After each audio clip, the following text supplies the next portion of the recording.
Today I fucked up by tackling a rude customer in front of my boss, his wife and a full bar. I work at one of the most famous bars in my hometown. It was a very busy shift and I was working really hard, with only my boss helping out a little bit. I take orders, prepare the drinks, serve them and cash in. For about 6 hours there was a group of rude, drunk customers who were causing problems left and right, to the point where I had to apologize to other customers. I told my boss what was going on, but after the recent lockdown he was desperate to make any money he could. So they stayed. They repeatedly made stupid requests specifically for wasting my time and made fun of me for having to do what they say. They were insulting me over hours and I had to try really hard to keep my cool. I had to discuss with them with every drink I served them as they often refused to pay. I then had to call my boss over just to have them tell him that they were willing to pay, but I refused to take their money. That was their kind of sick fun and they really enjoyed themselves while getting on everyone's nerves. Suddenly the whole bar smells of cigarettes. The group had started to smoke inside.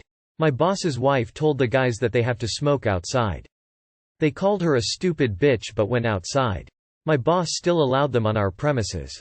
Business finally calms down a bit after 7 hours without a break and I sit down at the table where my boss's wife and their daughter were sitting to have a few seconds to chat with them before returning to work. That's when my boss's wife saw one of the guys smoking inside again. She said, "He's smoking again. What's his problem?" And I immediately knew who she was talking about. I turned my head to look at the bar and saw him standing about 3 meters, around 9, from the entrance, a lit cigarette in his hand. I jump up from the bench and walk over with heavy steps. I was angry. I grab him around his chest and start dragging him out. I'm really skinny and he was at least twice as heavy and a little bit taller than me. But still, I apparently misjudged his ability to resist and was dragging him too fast. Suddenly he trips over his own feet right as we were through the door and he fell between the outdoor tables, dragging me down with him, making a huge mess in the process. I'm in complete shock because I didn't plan to hurt him, and I was screaming at him without realizing it. I only snapped back to reality when my boss and his wife dragged me away from the guy and his angry friends. I apologized 1,000 times. After half an hour my boss and his wife calmed down and told me that it was extremely stupid to act in blind rage but not the end of the world, because nobody got hurt. I feel so terrible and don't want to go back to work, because I know I will be judged for my mistake for weeks or months to come. It's a miracle I didn't get fired on the spot, but I now have to work all the unpleasant shifts like Christmas and New Year's Eve. I'm okay with that. What really messes me up is the extreme guilt and shame I feel. It was the first time in 7 years of working in this bar that I lost control of my anger when dealing with rude customers. Hopefully also the last time I made such a stupid mistake. Too long did not read. Tackled a rude customer to the ground in front of my boss and miraculously didn't lose my job. Shame and guilt are eating away at my soul. Edit. Spelling. English is not my first language. Feel free to point out errors so I can improve the post's readability. Your boss is a bitch who lets customers abuse his staff for a bit of money. Yeah, your boss is an asshole. Former bar manager here, and when I was on a bar, me and my staff operate a zero-tolerance policy regarding abuse to staff. I had my staff's backs 100% and threw out many customers over this. If your boss doesn't have your back in a bar, leave. It is a shitty and potentially dangerous environment. You need backup at all times, dude. Even just for shitty customers and needing someone to have your back. Doesn't have to be physical. I'd have applauded you for your 7 hours of patience, not only towards them, but towards my greedy ass for needing their money so bad for the last 7 hours that I even let them call my wife a bitch. Your boss is a douchebag. Getting fired sounds like a blessing. They called your boss's wife a stupid bitch and he let them stay? Big man. Your boss is a massive asshole. The reason you weren't fired is because he's probably paying you way less than you deserve and you haven't realized it yet. And now he's guilt-tripping you into working over Christmas and Nye. You can do better, man. Your boss sounds useless. Prioritizing profit over how his wife and staff get treated is disgusting. You do need to learn how to restrain and remove people properly though. Your boss fucked up by letting them stay. Get the hell out of that bar, trust me homie. Any small, family, bar like that will kick you to the curb, no fucks given. Today I fucked up by discussing my hourly wage with my trainer. I was working with the guy training me and one conversation led to another. I asked how much was he making an hour since we are in the same field and he has more experience than me, hence why he is training me. He tells me, I make enough. I say, okay. He states back, why do you ask? I then say, I believe in discussing wages with my coworkers. This lets me know if I'm being paid fair compared to my peers and where I should be at in a certain time span. He looks at me with a sly grin on his face and asks how much am I making as the new guy. I look deep into his eyes and tell him the truth. $28 an hour. That grin turned to angry strings of cuss words and loss of control. Come to find out he has been here for 4 years, is completely qualified in everything, and he is also the only trainer, yet I make more than him. He proceeds to get further upset with me and says, this is why I don't discuss wages, it should be illegal. To then I reply, a minute ago you said you make enough. And now you're upset at me because the company is paying you less than the new guy. When you should be discussing this with the manager, and here you are still defending the company. The rest of the work was completed in silence and hostile body language. Too long did not read. My trainer got upset with me for discussing my hourly wage with him. Come to find out I make more than him. Edit. He didn't say much after the conversation and he was still visibly angry by the time we finished the project. However, I did see him in the office a half hour later joking with the manager. Not sure about what. The part about me looking into his eyes, it wasn't a sexual thing or a power move. It was more like, WTF. You didn't want to discuss it but a second later you're asking what I make. Almost weighing in if the conversation should continue. I try to be aware of body language and at that point I was more having an internal debate by processing his. Please keep your awards. I don't know what to do with it. Instead encourage these kind of talks with your coworkers and be aware of wages in your field. If you're underpaid, speak to our. If you don't know and do not want to discuss it, apply for jobs in a similar field. See what the rates are and leverage that. I do find it funny that they rather get mad at you rather than the company. I'm sorry that you had to deal with the situation though. This is exactly why we should discuss our wages. Nicely done. Been with a company 8 years. We've recently hired a ton of new folks making $8 an hour more than me. Talked to my boss about getting an increase to at least match what these new guys are making. He told me, the only way you'll get a decent increase is with an offer letter from someone else in hand. Just had my second interview at another company that will be a 40% raise with better benefits. Regardless of their retention offer, I'm going to laugh in their face and bounce. Once had a new hire in our department get off a difficult call and say, this isn't worth it for $14 an hour, all 15 or so of us there heard it. We all made between $9.10. HR ended up meeting with us individually and we all got raises. When I first started out I found it very common that new hires were making more than people in the 5 years range. He should take it as an opportunity to get himself a raise if it was a concern to him. I literally threw a tantrum, not my finest moment, when I found out that I as the supervisor and the only trainer was making $6 less than my trainee. We were in the middle of a very important and labor-intensive process and I told them if they didn't fix it then consider this my immediate resignation. Thankfully they cared enough about me to get me a raise by the next day, but still. How the fuck was that even allowed to happen? Not discussing wages is a stupid trend that companies push to avoid this exact scenario. They don't want people to know they're getting paid less than they're worth. It's also why you can't just stay at one company in most cases, and keep your wage competitive. Impotent rage pointed in the wrong direction. This is why everybody should talk about wages. Today I fucked up by agreeing to look at a client's husband's computer. Obligatory. This happened 15 years ago. My husband refers to it as the trash can story. At the time I was working for a small MSP. We had a client who was a medical writer and worked from home. She was the sweetest woman on earth, lived with her husband who ran some repair business out of their barn. They were a bit on the hoarder side of things, but nothing super extreme, no trash, a lot of magazines and newspapers. She had a small server at her house that she was the lone user of, but it had her LLC's entire history of clients, documents, etc., so we'd have to come on site for maintenance now and then.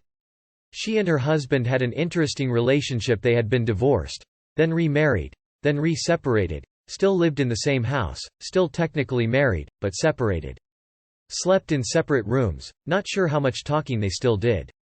One of these times I was on site. She asked if I could take a look at her husband's computer that apparently was running a bit slow. No problem, I said. She mentions it is in his bedroom and walks me down the hallway. He wasn't there, not sure if he was in his barn or out on an errand. Anyway, she tells me she'll be right down the hall if I need her. So my first opinion of this room is that it may be a bit off. Amazingly, it wasn't the handcuffs, ropes, and chains tied to the corners of the bed, just its whole presence felt off. So I sat down at his PC to get started. I was immediately greeted with about 20 browser windows, all porn. Each browser window had 5-10 toolbars installed. I was positive it was infected with just about every virus on the market, and I'd likely be there for a few hours cleaning it up. About 5 minutes in I noticed this awful smell. It wasn't a smell I had ever smelled before, it smelled rotten but, off, not the normal rotten smell I'd smelled before. Definitely very different than a rotten banana or rotten eggs. It was kind of a dank, awful, lingering odor, almost sour. So I decided to break out a stick of gum so I could smell minty instead of whatever animal had died in his bedroom. I went to go throw away my gum wrapper in a trash can I pulled out from under his desk, and that was the moment I realized what the smell was. This was not a normal trash can, it was small, black, normal people would use it for a trash can. It had no liner in it, and no trash. What it did have was what looked like years, if not decades of dried rotting semen on the sides. Layers upon layers, some several inches thick. From black to brown to orange to yellow, almost every color of the rainbow. It took me about 5 seconds to come to terms with, and mentally grasp what I was seeing. At that point I vomited into my mouth a bit, ran to the bathroom to finish the job. I did not go back to the room, I let my client know his PC should be running better and drove back to my office. Told the owner what had happened and told him I was never going on site there again. Still not sure what happened to that client, or her husband. But now you all know, the trashcan story too long did not read. Agreed to look at a PC of someone who was not a client, found his cum trashcan. TIFU by reading a story about a TIFU. GIF. Giphy, KHU8W94VS329Y, downsized. We can add this to the Reddit Hall of Fame, I think. The one with the cum coconut and the poop knife. I don't have the link to the post that lists them all. Edit. After all, I did find the post. Enjoy but read at your own risks. This is the last warning. GIF. Giphy, DSDVE5JHHWNC8.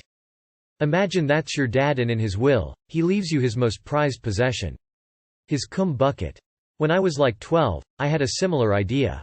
Obviously pre-teen Mr. Economics troll wasn't producing much sauce, but I had bumped into enough bukkake videos that I was curious what substantial amounts looked like in real life. So, I had the idea to jizz in a glass in my room. What I was going to do with it, no idea. Just one of those brilliant kid ideas. Luckily I got bored of it after like 3 days and put the glass in the dishwasher. But, if you came over to my house and had a glass of tea, maybe 5% odds you got the jizz glass. Happy to report I'm completely well adjusted at this point in my life. EU. GIF. Giphy, UTYR5BOKTNNWSBGR downsized. Today I fucked up by taking a huge shit then getting fiberglass in my butthole. This happened 2 days ago. Throwaway account because it's humiliating. So I was waiting for a bus and I was getting bored standing there, and I was finding anything to do other than just watching the road. I noticed that the streetlight pole next to me had a sizable chunk peeling off, and like an idiot I grabbed it and ripped it the rest of the way off.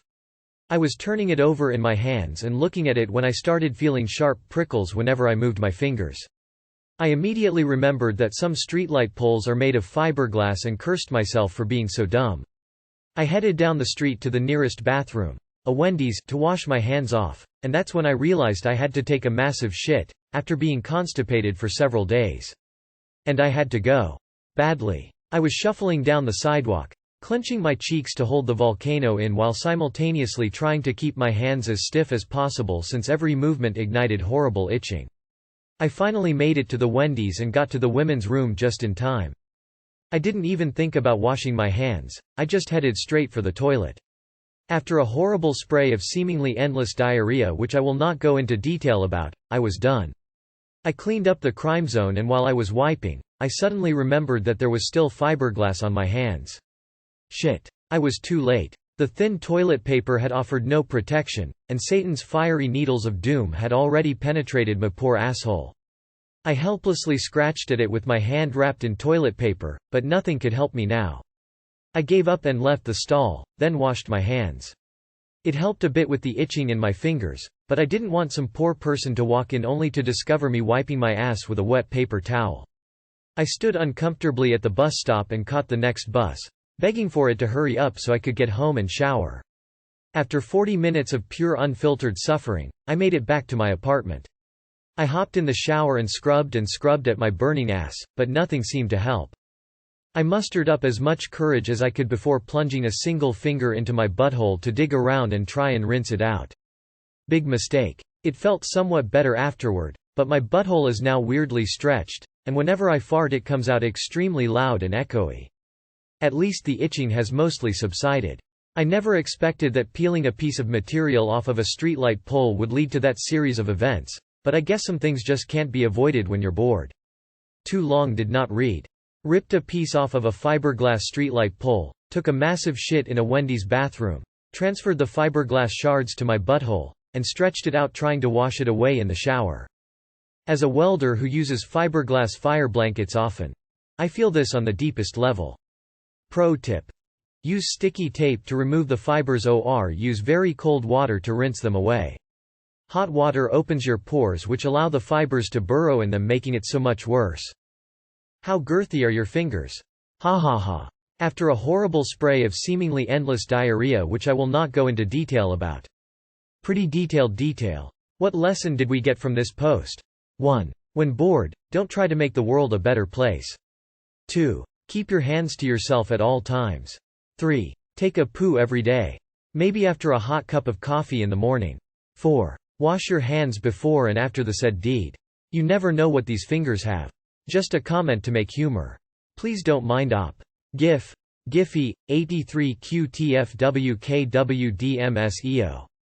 This really could be a most helpful PSA.